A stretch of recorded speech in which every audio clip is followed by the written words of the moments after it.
Sa kabila nga po mga idol ng magandang ipinapakita ng Golden State Warriors ngayon, plano nga po nila na kunin ang dating sentro na si DeMarcus Cousins. Yan naman ang ating unang storya na pag-uusapan na sasamahan ko na rin ang balitang balik load management na naman nga daw si Kawhi Leonard at ang rason bakit out si LeBron James sa Lakers sa kanilang next game kontra sa Utah Jazz. Kaya mga idol, tara, simulan na natin to.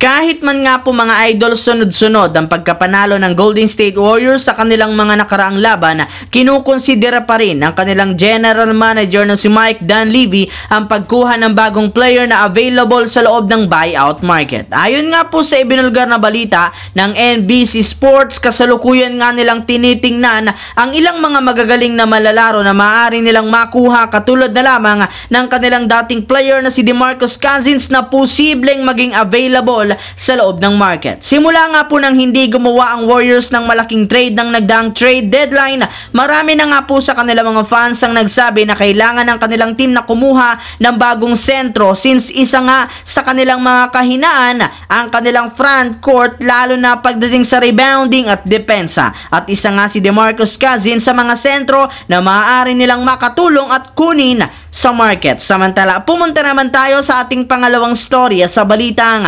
balik load management nga daw si Kawhi Leonard. Katulad nga po mga idol ng naibalita ko sa inyo, bago pa man kalabani ng Clippers ang Golden State Warriors bukas, inanunsyo muna ng kanilang team na hindi dito maglalaro ang kanilang superstar na si Kawhi Leonard kasunod ng injury sa kanyang hita. Sa ngayon, wala pa rin namang inilalabas na ibang detalye kung gaano kalala ang natamo nitong injury, kaya wala ang kasiguraduhan kung kailan ito maglalarong muli para sa Clippers. Pero ayon rin naman nga sa hinala ng mga fans, mukhang bumabalik na naman si Kawhi Leonard sa kanyang load management since papalapit na rin naman ang playoffs at gusto nilang panatilihing healthy ang kanyang katawan at kalusugan bago sila pumasok dito. Habang dumako naman tayo sa ating huling storya sa rason, bakit nga ba out si LeBron James sa Lakers sa kanilang next game laban sa Utah Jazz? Matapos nga po mga idol na manalo ang Lakers sa kanilang laban kontra sa Detroit Pistons, ay maghahanda muli sila para sa susunod na game bukas ng umaga kontra sa Utah Jazz.